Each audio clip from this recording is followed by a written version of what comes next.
신명기 33장 1절에서 17절까지의 말씀, 저 한 절 여러분 한 절 번갈아 읽도록 하겠습니다. 제가 먼저 1절 읽겠습니다. 하나님의 사람 모세가 죽기 전에 이스라엘 자손을 위하여 축복함이 이러하니라. 그가 일렀으되 여호와께서 시내 산에서 오시고 세의 산에서 일어나시고 바란 산에서 비추시고 1만 성도 가운데 강림하셨고 그의 오른손에는 그들을 위해 번쩍이는 불이 있도다. 여호와께서 백성을 사랑하시나니 모든 성도가 그의 수중에 있으며 주의 발 아래 앉아서 주의 말씀을 받는도다. 모세가 우리에게 율법을 명령하였으니 곧 야곱의 총회의 기업이로다. 여수론에 왕이 있었으니 곧 백성의 수령이 모이고 이스라엘 모든 지파가 함께한 때에로다. 르우벤은 죽지 아니하고 살기를 원하며 그 사람 수가 적지 아니하기를 원하나이다. 유다에 대한 축복은 이러하니라. 일렀으되 여호와여 유다의 음성을 들으시고 그의 백성에게로 인도하시오며 그의 손으로 자기를 위하여 싸우게 하시고 주께서 도우사 그가 그 대적을 치게 하시기를 원하나이다. 레위에 대하여는 일렀으되 주의 둠밈과 우림이 주의 경건한 자에게 있도다. 주께서 그를 마사에서 시험하시고 무리바 물가에서 그와 다투셨도다.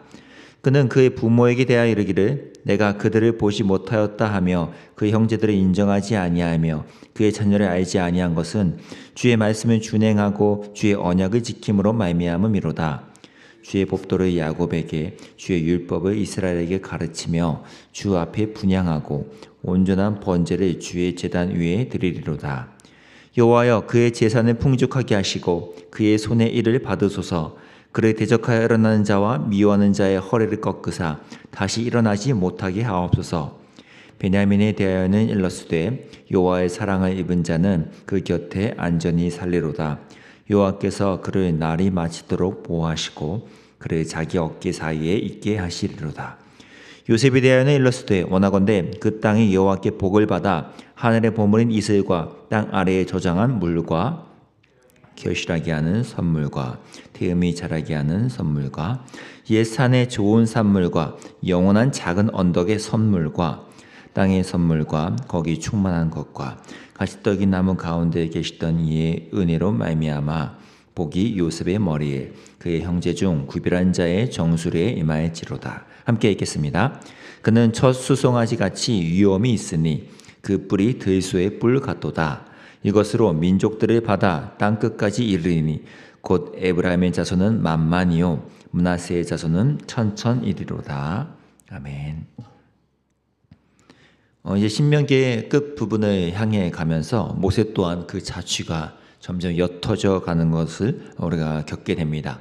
어제 본문인 이 32장의 맨 끝 부분에서 하나님이 조금은 모세에게 충격적인 예상 밖의 얘기를 덤덤하게 건네셨잖아요. 무슨 말이었습니까?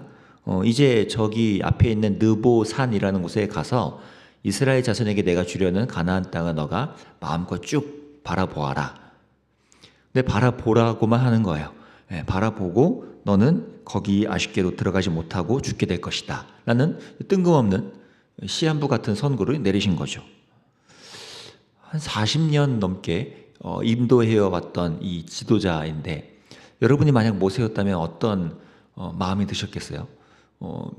40년 동안 충성되어 일했던 나인데 하나님이 가장 그 결말을 보여주시고는 하지만 나는 그것을 누리지 못한다 라고 하시면 참 많은 생각이 들지 않겠습니까? 저도 상상해봤더니 저는 이렇게 하나님께 좀 이렇게 서운한 마음을 표현했을 것 같습니다. 하나님 어떤 이유 때문이죠? 그러니까 묻거나 저를 좀 수긍할 수 있도록 좀 설명을 좀 해주십시오 라고 이제 따졌을 것 같은데 하나님은 별 설명도 없으시고요. 모세도 그렇게 별 반응을 하지 않습니다. 오히려 그런 말을 들었던 모세는요, 희한하게도 오늘 우리가 읽은 이 본문이요, 하나님으로부터 그런 시한부에 비슷한 그런 뜻밖의 선고를 갑자기 들은 후에도 서운하기는커녕 이스라엘을 향하여 이러이러한 축복과 하나님을 향한 경배를 올리고 있다는 것이에요. 희한하죠? 하나님조차요 모세한테 그래 너는 저기 못 들어가니까 대신 너가 리더잖니 그러니 저들을 향해서 마지막으로 축복을 해라 이런 말씀조차 하신 적이 없습니다. 하나님이 시킨 것도 아니에요. 근데 모세는 자신의 마지막 때를 맞이하면서 그가 자신의 온 마음을 끌어올려서 지금 하고자 하는 것이 그 앞에 있는 이스라엘 백성을 향한 축복이라는 것입니다. 그가 한 이 신명기 말미에서는 기나긴 또 경고의 말들, 또 우울한 말들, 또 도전과 책망의 이런 말들을 해왔던 모세이지만 지금 이 끝에 와서는 마치 마지막 유언을 하듯이 전혀 달라진 따뜻한 축복과 위로를 전하고 있다는 것이죠. 이 두 가지 균형이 저희의 삶에 늘 필요한 것 같습니다. 특히 우리 주변에 누군가 또는 자녀들을 키울 때 이럴 때는 바로 이 두 가지가 우리에게 같이 있어야겠다라는 마음이 좀 들었습니다. 그들을 지도하고 때로는 권면도 하고 때로는 경고도 하고 이렇게 우리가 자녀들을 키우게 되는 때가 있지만 우리가 놓치지 말아야 하는 건 바로 이 하나님의 마음으로 그들을 축복하는 이 마음인 거죠. 어떻게 이런 것이 모세는 가능했을까요? 저는 이 모습을 상상하다가요, 이 느보 산에 올라서 이스라엘 백성을 축복하는 모세를 보면서 문득 또 다른 산에서 또 다른 인도자이신 또 다른 축복자를 떠올리게 됐습니다.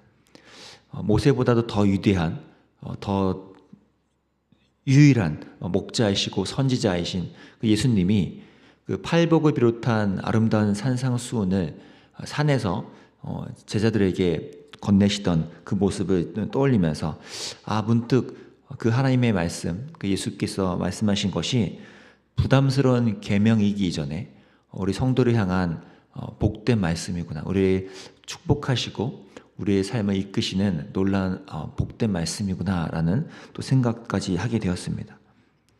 그래서 저와 여러분도 그러한 예수님 안에서의 이 복된 존재라는 사실을 이렇게 마음에 담아 두신 채 오늘도 그렇게 살아가시면 좋겠다라는 그런 축복의 마음이 저도 들었습니다. 그런 점에서 오늘 읽은 33장도 그러한 우리를 향한 축복의 마음, 하나님의 그 마음들을 우리가 잘 받아내면서 묵상해 보면 좋겠다는 생각인데요. 이 33장 맨 첫 단락인 이 3절에서 5절 이 부분은 사실 맨 끝 단락인 26절에서 29절과 좀 닮은 꼴입니다. 둘 다에서 이 하나님을 향한 그 높임이죠. 그분이 얼마나 압도적으로 우리를 사랑하시고 또 우리를 얼마나 능력 있게 보호하시는지 이것을 송축하는 내용인데요. 특히 인상적인 건 2절, 3절에 드러나는 구체적인 표현들 때문에 좀 울림이 있습니다. 2절, 3절에 제가 읽겠습니다. 그가 일렀으되 여호와께서 시내 산에서 오시고 세의 산에서 일어나시고 바란 산에서 비추시고 1만 성도 가운데 강림하셨고 그의 오른손에는 그들을 위해 번쩍이는 불이 있도다. 여호와께서 백성을 사랑하시나니 모든 성도가 그의 수중에 있으며 주의 발 아래에 앉아서 주의 말씀을 받는도다. 여기 지금 2절에 언급된 세 개의 산들은 지금 이스라엘이 이제 거쳐온 아주 중요한 지점들이잖아요. 신의 산이야 말할 것도 없죠. 하나님이 처음으로 이스라엘 백성이 공적으로 임재하시고 거기서 언약식까지 체결하시고 이제 모세를 통해 율법도 건네주신 바로 그 아주 중요한 시작점의 산이었다면 세일산은 이 가나안 땅으로 오는 그 과정에서 이 에돔 사람들이 사는 그 지역을 통과했던 그 산을 말하고 바란산 마찬가지로 이스라엘이 힘겹게 거쳐 지나와야 했던 그 바란 광야의 한 고지대의 산이죠. 그리고 모세는요 이렇게 세 가지의 중요 산들을 상징적으로 언급하면서 이 백성들에게 뭘 떠올리게 하는 걸까요?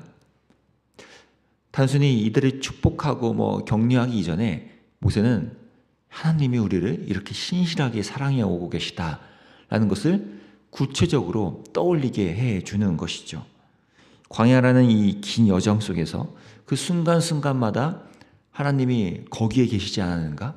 하나님이 그 현장 속에서 무엇을 행하지 않으셨는가라는 것을 우리 이 백성들에게 계속해서 기억하게끔 만들어주고 있다는 거죠. 그만큼 성실하시고 또 그만큼 우리에게 밀접하신 하나님이다라는 것을 알려주고 싶으신 겁니다. 그래서 3절에서 모세는 이렇게 이어서 말하죠. 여호와께서 백성을 사랑하시나니 주의 발 아래에 앉아서 주의 말씀을 받는다라고요. 사실 주의 발 아래에 앉아서 주의 말씀을 받는 행위는 실제 이스라엘 백성이 있진 않았습니다. 뭐 하나님 발 아래에 앉아서, 근데 이것은 이제 시적인 표현이죠. 시내 산에서 그리고 계속해서 모세를 통해서 말씀하셨던 그 말씀을 정말 겸손하고도 간절하게 받는 그 모습을 이스라엘에게 떠올리게 하면서 그 모습으로 그들이 살아가야 한다고 시적인 표현으로 안겨주고 있는 거죠.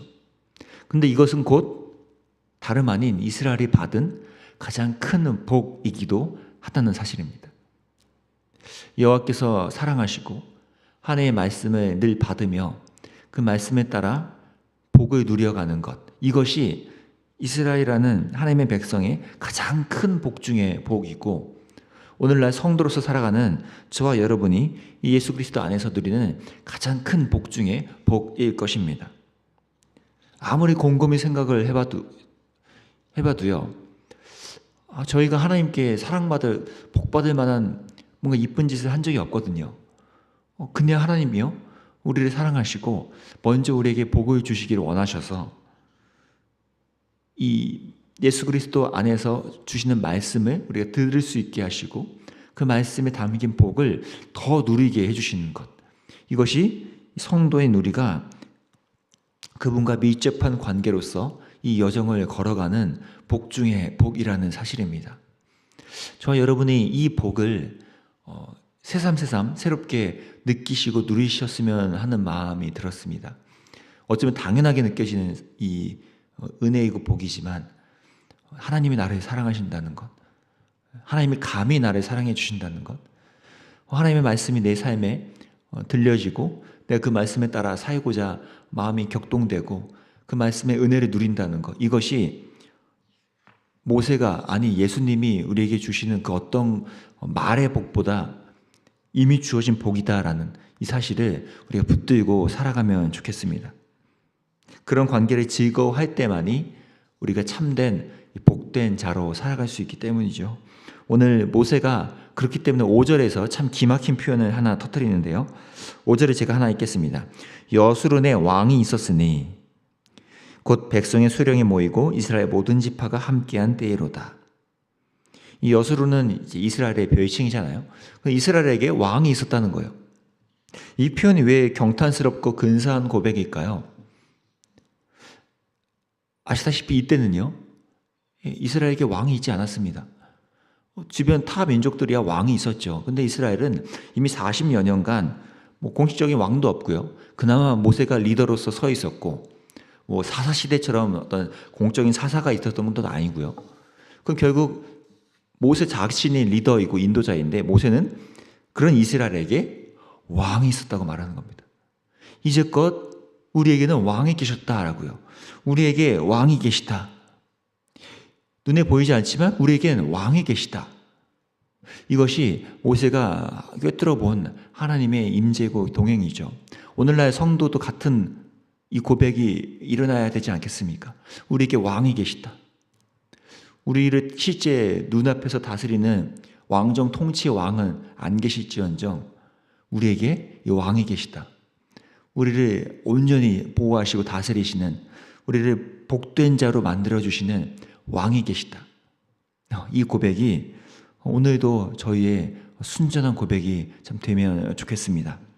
이렇게 또렷하고 또 확실한 은혜를, 이 서사를 우리가 간직하면서 내가 얼마나 복된 자인지, 내가 얼마나 복으로서 예수님과 함께 동행하는 그 밀접한 관계인 자인지를 누리면서 오늘 하루를 좀 살면 좋겠다는 마음이 들었습니다.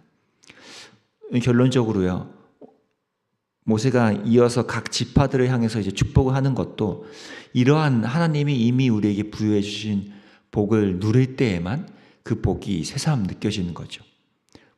피상적으로 또는 파편적으로 이런 복, 저런 복, 저러한 복, 이러한 구체적인 어떤 특정 복만을 우리가 바라고 찾기 이전에 이미 우리에게 주어진 놀라운 복이요, 예수 그리스도 안에서 우리가 누리고 있는 복들이 무엇인지를 이렇게 하나하나 세보면서 내가 이런 복을 누려도 되나? 내가 어떻게 이런 복을 누리게 되었는가? 라는 이 고백이 있을 때 우리는 참된 복에 누리는 자로서 하나님과 동행할 수 있다는 것입니다. 오늘 10절 그리고 13절부터 레위와 요셉에 대한 복이 눈에 띄는데요. 이 레위와 요셉에 대한 복이 레위와 요셉에 대한 이 축복이 눈에 띄는 이유는 바로 그것이 궁극적으로 예수 그리스도 안에서 이루어지는 놀라운 복이기 때문이죠. 레위가 말씀으로 가르치고 하나님께로 인도하는 예배 인도자로서의 그 사명이라는 복을 누렸고, 요셉은 자신의 삶에 끊임없이 퍼져가는 온 열방에까지 만방에까지 퍼져가는 그 일이 요셉의 삶을 통해서 나타났던 것처럼 그 모든 일이 예수 그리스도 안에서 우리에게 말씀을 가르치시고 우리를 예배 자리로 이끌어와 주시고 또 힘있게 뻗어나가셔서 지금도 선교하며 복음을 증거하며 계시는 예수 그리스도 그분 안에서 이 모든 복이 오늘날 우리 성도에게도 누릴 수 있게 되었다는 것입니다. 우리가 다른 어떤 여타의 복을 찾기 이전에 가장 근원적인 복이신 그 복의 근원 되신 예수님을 우리가 더 깊숙이 바라보고 그분과 밀접하게 오늘 동행하시기를 간절히 축복합니다. 기도하겠습니다.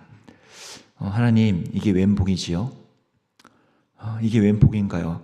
예수 그리스도 안에서 우리가 하나님의 아버지라 부르고 성령님과 동행하며 우리를 말씀으로 가르치시고 이끄시는 그 복을 오늘도 우리가 누리며 살아갑니다. 세상에서는 찾을 수 없었던 하나님 안에서의 놀라운 안정과 평안과 주님께서 주시는 소망이 또 우리 안에 채워진 이 복도 우리가 누리고 살아갑니다. 하나님, 구약의 수많은 어떤 복된 자들보다 우리가 이 예수 그리스도 안에서 누리는 복이 더 위대하고 온전하다면 이 복 안에서 우리가 참된 하나님과의 동행을 더 누릴 수 있도록 인도해 주시기를 원합니다. 우리에게 주신 복을 하나하나 세어보고 그 복을 또 나 혼자 누리지 않고 지금도 그 복을 주변에 흘러가게 만들기를 원하시고 그러기 위하여 우리를 복된 자로 만드신 그 하나님의 심정을 헤아리면서 오늘 하루 나에게 주신 이 복을 내가 어느 쪽으로 흘러가게 할지, 이 복을 내가 누구와 좀 나누면 좋을지, 그렇게 복의 통로로서 오늘 하루하루 살아갈 수 있도록 주님 함께해 주시기를 원합니다. 그렇게 우리를 축복하시는 주님께 감사하며 예수님 이름으로 기도합니다. 아멘. 우리 개인과 공동체로 이렇게 기도합시다. 하나님, 우리가 이 복을 다시 한번 깊게 간직하고 누리며 살되 또 이 복으로서 나의 존재를 들여다보고 또 내 주변의 이웃들을 생각하고 바라보며 그 복을 흘려보내는 자가 되게 해달라고, 또 우리 내 가정과 또 소그룹 공동체와 직장 에이터에 또 내가 만나는 누군가에게 이 하나님의 특별한 복이 내 안에 담지된 채로 그들에게도 흘러가는 이런 애들이 이 교회를 통하여서 성도들을 통하여서 나타날 수 있게 해달라고 이 두 가지를 놓고 함께 좀 기도하며 나갑시다. 기도합니다.